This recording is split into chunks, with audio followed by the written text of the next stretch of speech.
Hey everybody, it's Unit 3, and we're looking at apostrophes today, which shows up a lot on the SAT. So let's talk about what we might come across in using the apostrophe. So the sign says tattoos and body piercings, and that would be an incorrect apostrophe. So let's take a look at our rules. You have a little worksheet to kind of go along with these rules. Let's walk through them, and then we'll set you loose to do some practice. So if you did go to that tattoo parlor, you might come across this one. I know it might be hard to read, but it actually says chivalry isn't dead, which is a great thing to have, I guess, printed on your back, except that the apostrophe is in the wrong place. It says IS apostrophe NT. I don't know if you can see my little cursor there. I'll use my laser pointer. All right, IS apostrophe NT. That is a shame. All right, here we go. So on the new SAT, meaning new as in like March of 2016, so I guess I should stop saying it's new, but they really are hitting hard the apostrophe and the common errors that we misuse with them. So we're going to take a look at contractions, we'll take a look at possessives, capital letter nouns, names. Some of you have great last names, which are fun when we have to make them possessive. Very few you have first names that have S's in them, but some of you have some last names which are really, really cool. So the first rule we have is we use an apostrophe when you actually omit letters. All right, this is what we make a contraction with. So if I say don't, basically what I'm saying is do not. I've taken out that O, and that's what the apostrophe is showing. Isn't is not, pretty easy. She's, which is actually she is, or it could also be she has. So I want you to notice that the apostrophe sometimes can take out more than one letter. So the HA have been cut out and she has. And then we've, which is we have, is another one. Could have. This shows up a lot on the SAT. Oftentimes people think, I'm going to try to change this over maybe to a pen. You can't usually write really well with my pen, but sometimes people think that this VE is actually the sound of OF. And they'd say could of. It's never could of. It's could have is what you're really saying. But the thing is that sound of sounds like a V sound. And therefore, when people say could of, they write could of as opposed to could of as in have. So be careful of that. And so here's one from a church sign. God loves you. Look at this thing right here. That's great. I know God does love you, but I don't think God love is you. So that can't be right. So luckily, you can just simply pull out this little apostrophe and fix the problem there, church. Next problem we can come across is an apostrophe when you actually omit numbers. You'll see this a lot. So this is how we write the 1990s or the 1890s or whatever century you want to take on. You've omitted the 19. So therefore the apostrophe goes first because you've taken out that 19. It's still a contraction. You'll notice that the apostrophe is not after the 0. People do that all the time. It's wrong. That's how you make a note of the 2000s or the 1900s or whatever, once again, century you want. So over in Smoketown near CV High School, there's a restaurant called DJ's Taste of the 50s. And maybe it's a great place. I've never been there. And I don't mind this apostrophe here because this is our way of letting us know that this restaurant belongs to someone named DJ, but it says Taste of the 50s. And it's a common error, but this apostrophe really should be over here. So sorry, DJ. All right. Next one, rule number 3. We use the apostrophe plus an S to make something that's singular possessive. That's pretty easy. So if I say monkey sombrero, it's the sombrero that belongs to the monkey. Or Donnie's soul, it's the soul that belongs to Donnie. Or a woman's makeup, its makeup belongs to this woman. Or an actress's performance, it's the performance of the actress. So on the SAT, the apostrophe S should only be with another noun after it. All right. So on the SAT, when they give you any kind of apostrophe, look for a noun afterward. Otherwise, it's wrong. So the apostrophe should never be kind of hanging out by himself. So there should always be some kind of noun afterward showing us possession of this. So it's the monkey sombrero, Donnie's soul, woman's makeup, actress's performance. Some people don't like this SS apostrophe S. It's safe and it's right. Anytime you have something which is singular, like an actress or a woman or Donnie or a monkey, simply add the apostrophe S. It's perfect. All right, a mother-in-law's casserole. When you start getting some clunky words like this one, wait till the very last part of this word, which is law, and then put the apostrophe S. Don't call it a mother's-in-law, but a mother-in-law's casserole.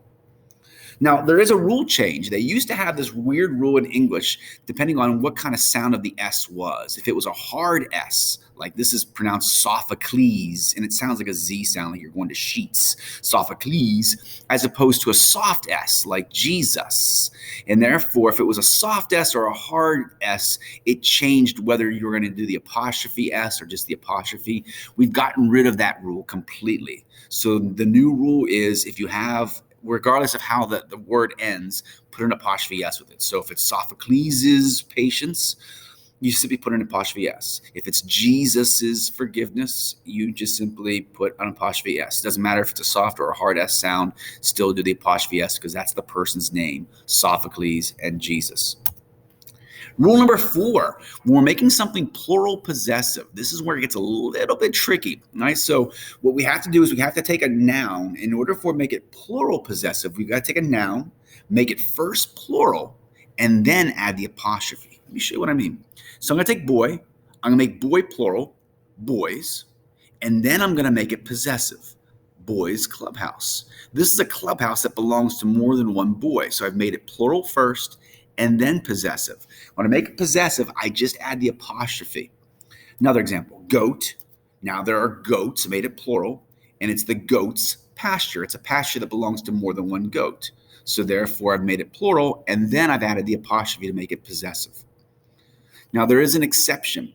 So sometimes when you have an irregular plural form, you just simply add the apostrophe S. So woman turns into women, and if I want to make this possessive, it's women's restroom. All right, so so this is already plural, so I get to add the apostrophe S to make it now possessive. If I say child and children, I simply add the apostrophe S, children's tomfoolery. Rule number 5, compound subjects are tricky too. So you're going to add the apostrophe S on the second noun. So if I say Jack and Jill's car wash, I wait to the second noun to put the apostrophe S, and that's my way of letting me know that the car wash belongs to both Jack and Jill.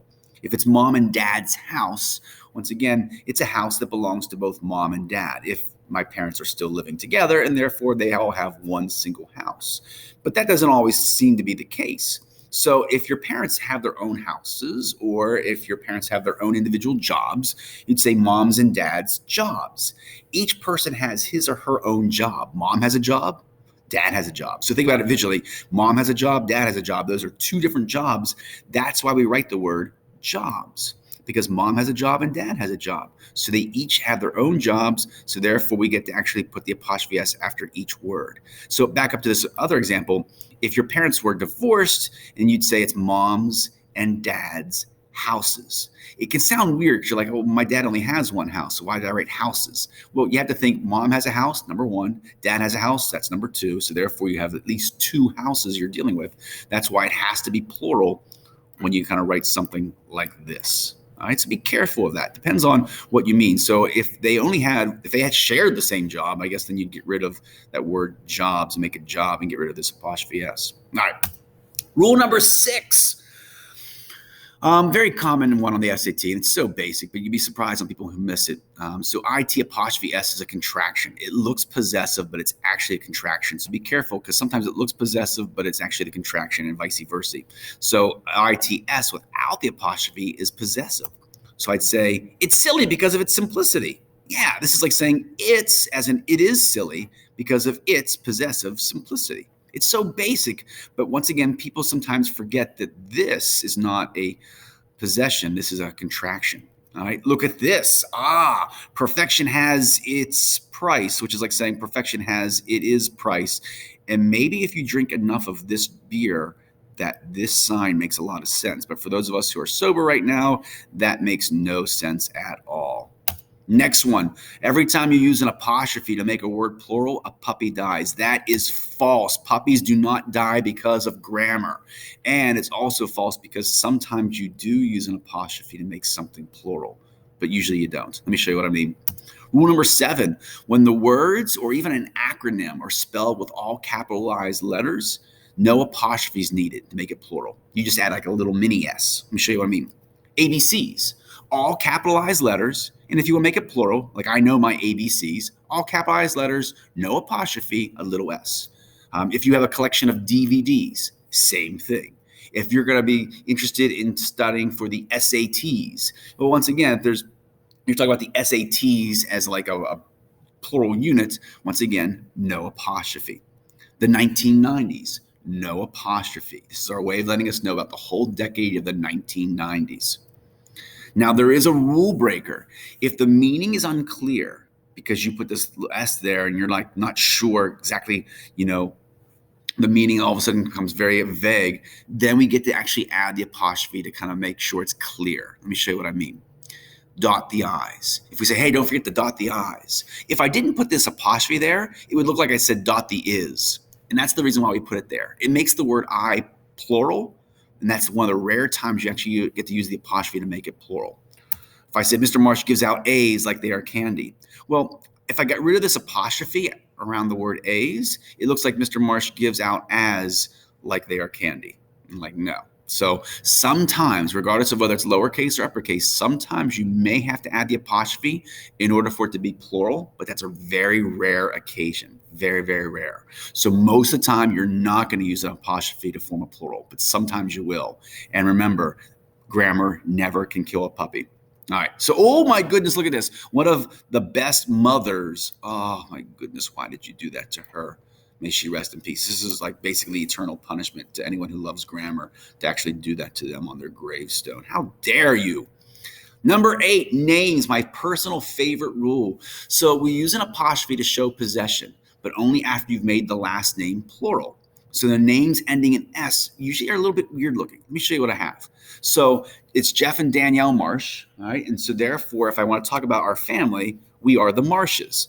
Some of us have last names, depending on how they end, that you add an S, and some of us have last names where we have to add an ES, depending on what consonant we end on. So we have to be the Marshes. Therefore, it's our way of letting us know it's my family. So there's more than one of us, so we are the Marshes. So if I say, this is the Marshes' house, I made it plural, and then I made it possessive because it's our house. So what if I said Merry Christmas from the Joneses? Well, in this case, if your last name was Jones, then you make yourself plural by saying it's the Joneses. So therefore, we have to add an ES to the last name. The base name is Jones. We have to add the ES. I know it looks weird, but that's correct. If I said, are you going to the Joneses party? Once again, the last name is Jones, and then we made it plural. I'm sorry. And then we made it plural, sorry. And then we made it possessive. So it's Jones. Now the party belongs to the whole family, the Joneses. And then we made it possessive. If I said, I'm fed up with the Bittlers, most of you have last names where you can simply add an S and you're fine, all right? If I said, what is in the Bittlers' yard? I made it plural, and then I made it possessive. Once again, most of us have last names which are pretty clean. But some of you have some really cool last names. So I'm fed up with the Philiuses. In this case, I had to take the last name of Phileas and then add an ES to it to make it plural. So therefore, I'd say, what is in the Phileas' yard? So it's Phileas' yard. And this is important when you are making, when you're signing your name to like Christmas cards, Merry Christmas from the Phileases, or whatever your last name might be. Be careful of that because this is a very common error. All right. Bonus rule for you, because I love giving special treats. Bonus rule, do not use an apostrophe with a possessive pronoun because possessive pronouns are already possessive. So if I say that is mine, possessive, that must be theirs. Remember, there's no apostrophe. Is this yours? No apostrophe. So look at this Colgate sign. Dentists look after your teeth. Who looks after theirs? Why did you do that, Colgate? How dare you? All right. With that being said, I want you to practice the ones on the bottom of your worksheet. Take a look at the answer key and make sure that you're understanding as you apply these rules about apostrophes. Thanks, everybody.